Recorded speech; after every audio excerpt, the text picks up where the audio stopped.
If you have in-person speaking engagements coming up this year, or if you're hosting your own in-person event, you won't want to miss our conversation on this episode of the Speaking Your Brand podcast.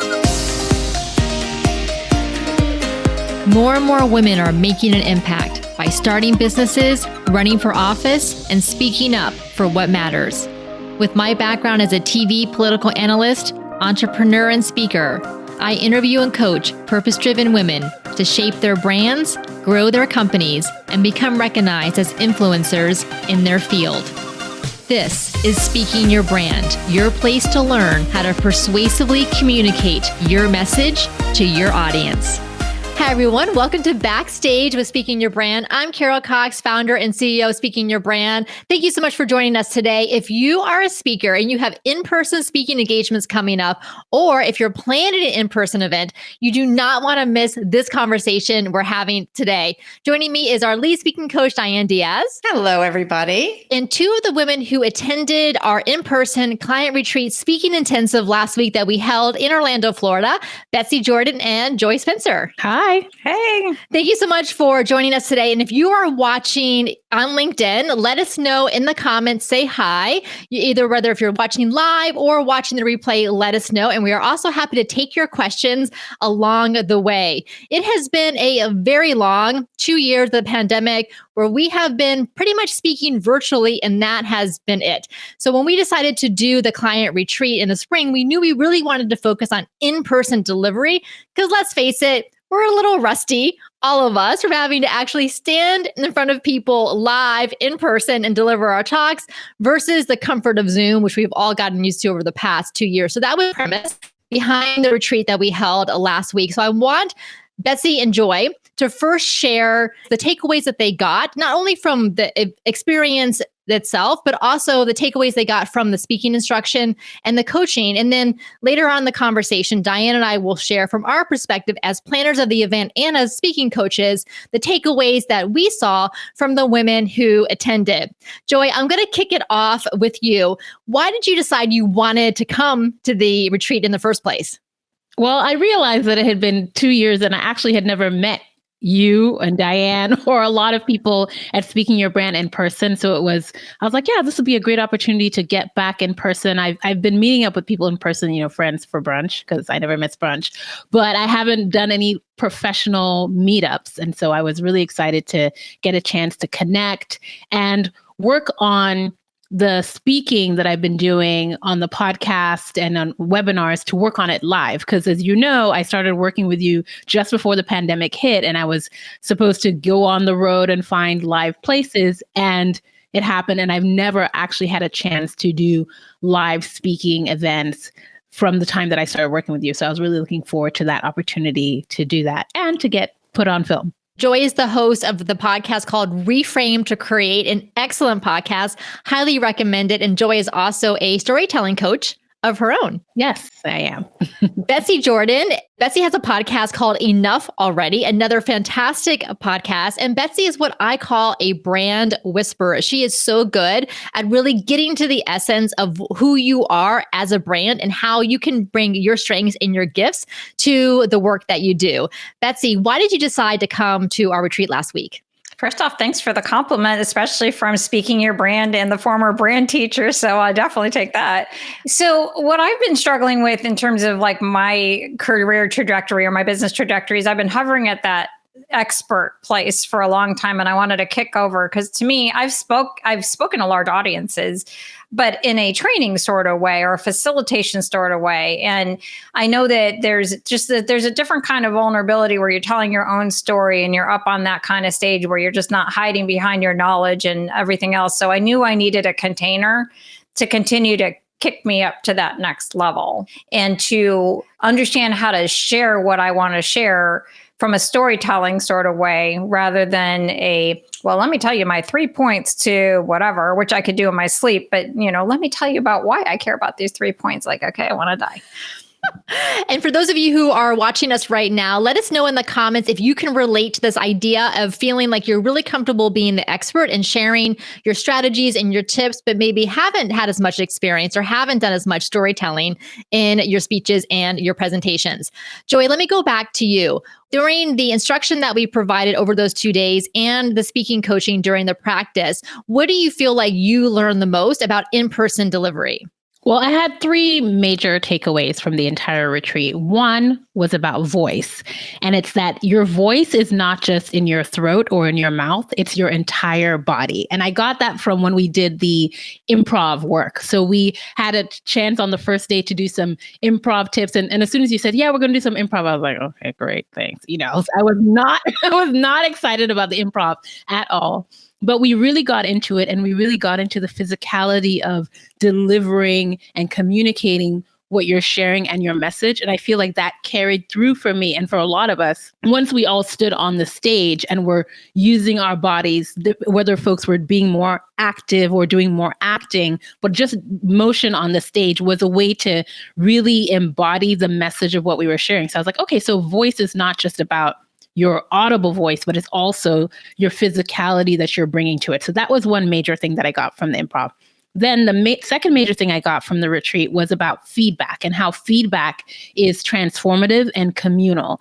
We tend to think of feedback as something like, okay, this is a transaction. Someone is just giving me something, or I'm giving someone some feedback. But once you're in the setting that we were in, where you got to be in a community for a short couple of days and see your feedback show up and transform that person and transform that talk, and you get really invested, it was like, oh, feedback can be this very positive, affirming, communal, and transformative experience. So that was, I think, a gift that we got and gave to each other. And last but not least, the major thing that I learned is that storytelling is still queen.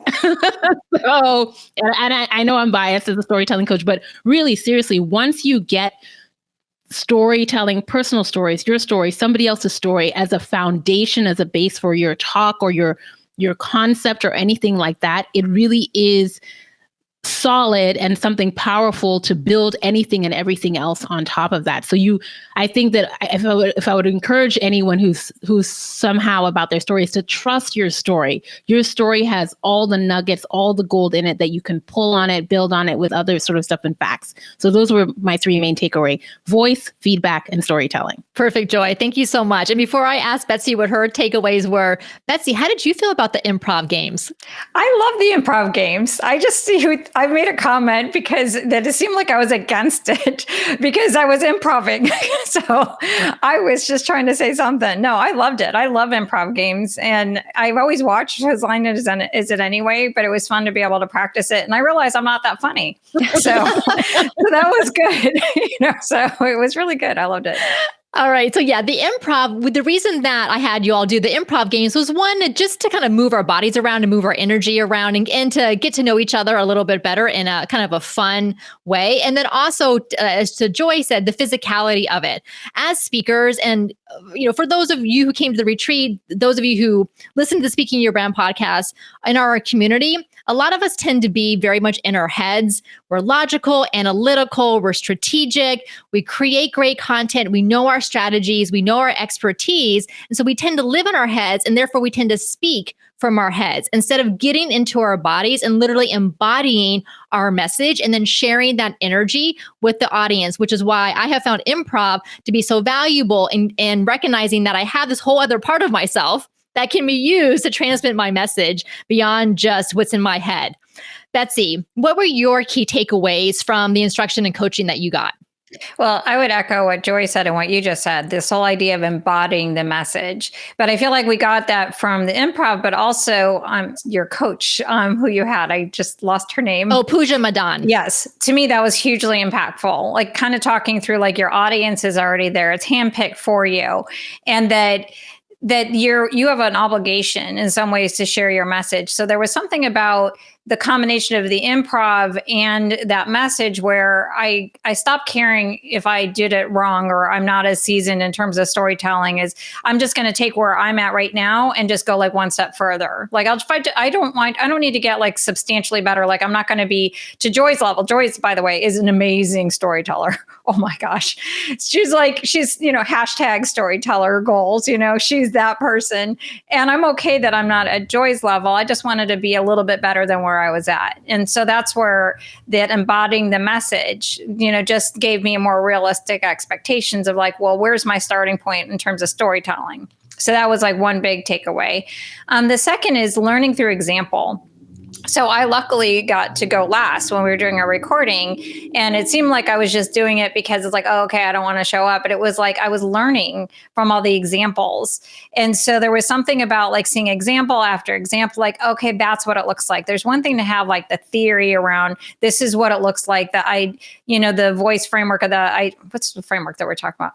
I'm sorry. It's like one of those days where I lost my brain cells, but it's like, the framework that we were talking about with the idea story that we were trying to bring all the elements. And seeing it on a piece of paper or seeing it something like that, but then seeing one person after the other and how they did that is like, oh, so that's what you mean by that. When you say props, this is what that means. When you're using humor or using something else or trying to say, well, place yourself in that story, that's when it all came to life for me.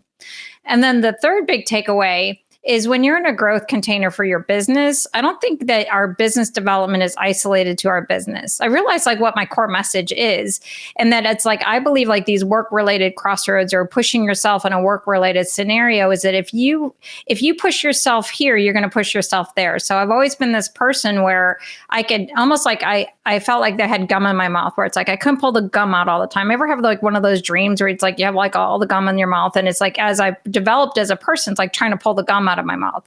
But I do a professional development experience that is teaching me something, but it's about me growing as a human being, growing in my own healing, something about the managing your energy, and managing your energy on stage. Like, well, that's a principle. Like I've been thinking so much about it. Like, well, how am I showing up with my fiance and my daughter and, and the other people in my house? Like, this isn't about just this. If I can speak my brand, using your phraseology, I can speak my truth. I can speak my truth in a lot of other areas. Thank you, Betsy, for that. So well said. I've always thought about the work that we do around public speaking is really as much personal development as it is professional development. Of course, there's the skill building, the practical skill building that goes on, but there's so much of the growth, like you mentioned, a growth container, so much personal growth that happens through doing this work. Diane, now as a speaking coach, and of course, being integral to speaking your brand and then being at the retreat, what were your takeaways that you saw as the speakers developed over those 2 days? Yeah, well, so many takeaways. And I would just want to say we put on something for speakers to give our clients something, but I think I got as much or more out of it as they did. One of my main takeaways was the importance of that, like Joy said, feedback, this idea that, but in the on-the-spot coaching that we did, right? So yes, we have Zoom sessions with our clients. We do this work virtually. Something shifts when we are in person and all together, and then you're getting feedback, not just from us as coaches, but also from each other, supporting one another. And just the support, there's something that shifts in the women, I feel, from the time they practiced their speech or just had the idea for it till they actually delivered it for the recording of it. Something definitely shifted, and it was just at such a high level. It was amazing to me. So the value of that in-person component was evident. The other thing was the importance of just those reflective moments, even in a talk or even when we're working on the talk, when we're practicing, when we're giving feedback, the moments of just pausing and the power that has to just be quiet for a minute. So it has a lot of power in just, reflecting on the talk that you're creating, but also when you're delivering it, there's power in it that impresses upon the audience whatever the point is that you're trying to make. So quiet has so much power, but I think we forget that because we're literally speaking, right? So we forget that quiet has power too. So that was one of my big takeaways from that. And also, as an introvert, I grew obviously accustomed to being home all the time, working from home, not seeing people. And I'm an introvert, so it wasn't that bad. I'm like, I kind of like this. But I will say that being in a small group of women who I so admire, each and every one of them, being in that group for 2 days with them, I felt so much more energy than I thought that I would feel. Yes, was I exhausted when it was all over with? Yes. But during those 2 days, the amount of energy that I had, I was kind of surprised by that because I am an introvert and I just thought that it would just completely zap me even throughout the event. But the amount of energy that I had during that time is just testament to the amazingness of the women that are in the Thought Leader Academy and who the clients that we have and the ones that came to the retreat. It was just amazing to me how that energized me. Same. We didn't get that much sleep, leading up to it because of the adrenaline and the energy, anticipating it. And I just loved being with you all so much, with all of the women who were there, and felt the energy and how supportive that you all were of each other, and encouraging and helpful. And it just it warms my heart how much you all bonded together. And because Diane and I, of course, know all of you from working with you, but many of you didn't know each other, and maybe you knew one or two other women, but you were able to bond really quickly. And so I loved seeing that. And I would say my main takeaways as far as thinking about seeing you all in action in the speaking practice and then in the formal filming was that you took our feedback and incorporated it right away. And I loved seeing that you were very coachable and you were willing to try new things, even things that maybe felt a little uncomfortable initially. But then you saw from the other women that they tried things. And you're like, oh, maybe I could try that too. And you did that. The power of the pause that Diane mentioned, giving your audience a couple of beats to take things in. Maybe repeating something that's really important to let it sink in. Love the power of the pause. And that also everyone has a different speaking style, and that's okay. And to embrace whatever your natural speaking style is, and then to amplify it because you are speaking to a group on a stage. So you need to amplify whatever your natural speaking style is, but you don't have to try to be someone that you're not. We started the first day with some instruction about different speaking styles. And I showed clips from women like Amy Cuddy, Shonda Rhimes, some comedians, Lily Singh, who's a YouTuber. They all have very different styles. And they're all equally effective because they embrace their natural style. And we saw that with the women who attended. They all had different styles, but they embraced it and then ran with it versus trying to be someone that they're not. All right, Joy, let me come back to you. When you finished up the filming, you were kind of ending the second day of the retreat. What do you want to do next as far as when you think about yourself as a speaker and as a thought leader? Well, I definitely want to get on more stages and want to speak more. I felt like the act of speaking and getting it out there was transformative in the sense that getting the feedback, the specific feedback from those who are participating. But I know that you get feedback from your audience, you get feedback from people whenever you share your message. So I definitely wanted I want to take the opportunity to get on more podcasts, be more of a podcast guest, but also get on stages. And actually something that came up for me today was also finding another container, which interestingly enough, I don't know how this connects, but I actually am thinking more about writing a book.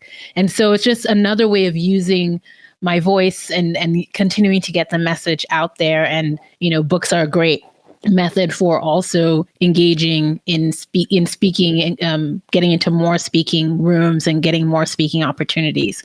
So I was definitely inspired to do more of this and practice it more and just work out the kinks and be more committed to the message. Because I feel like what this experience gave me was more confidence in the rightness of the message that I'm sharing, and that this is the message that I'm meant to share. And so it was definitely a moment of recommitting. So it was just awesome to have that experience and feel like on the other side of it, I want to do more of it. Ooh, a book. Can't wait to hear more about that. No timeline on that. Remember how things went with the podcast, right? I know.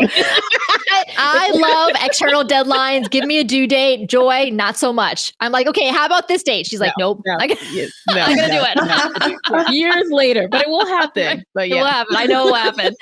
All right, Betsy, what about you? Thinking about wrapping up day 2, how do you see yourself as a speaker and a thought leader going forward?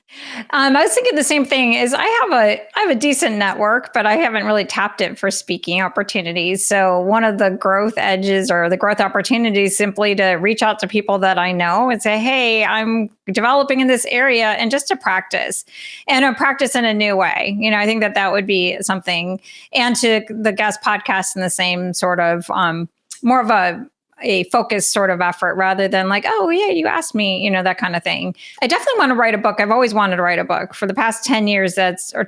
Longer than that, 20 years. I've always wanted to write a book, but I've always been confused on what should my book be about.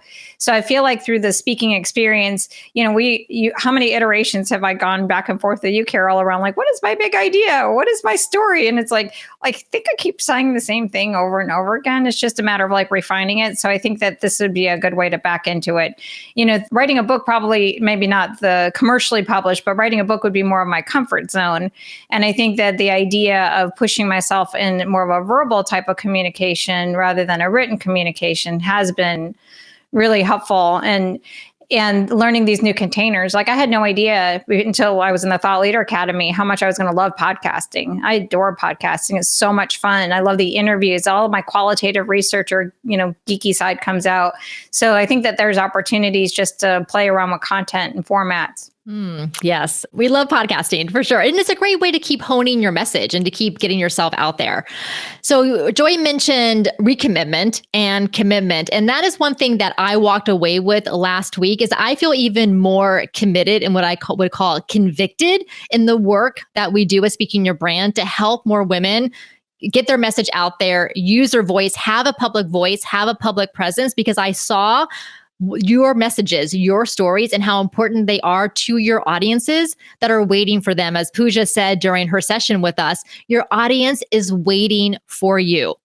You are doing a service to them by being there to share your message and to share your story with them. And I love that. So this idea of your audience is waiting for you and making a commitment to yourself that this is what you want for yourself and for them as well.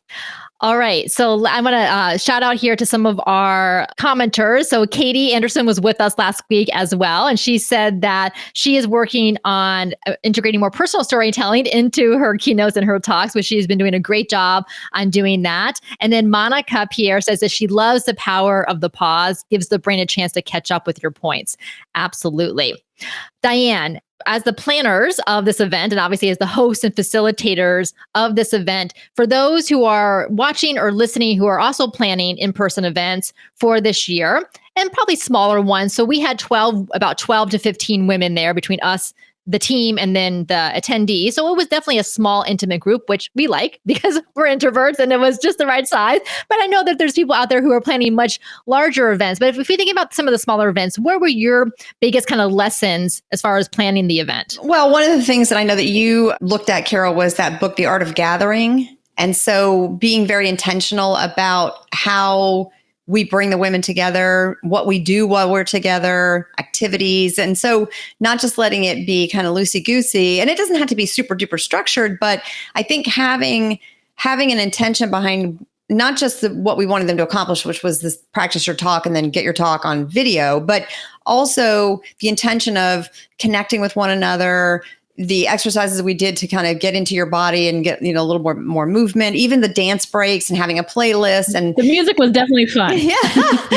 You loved them, Betsy. Don't lie.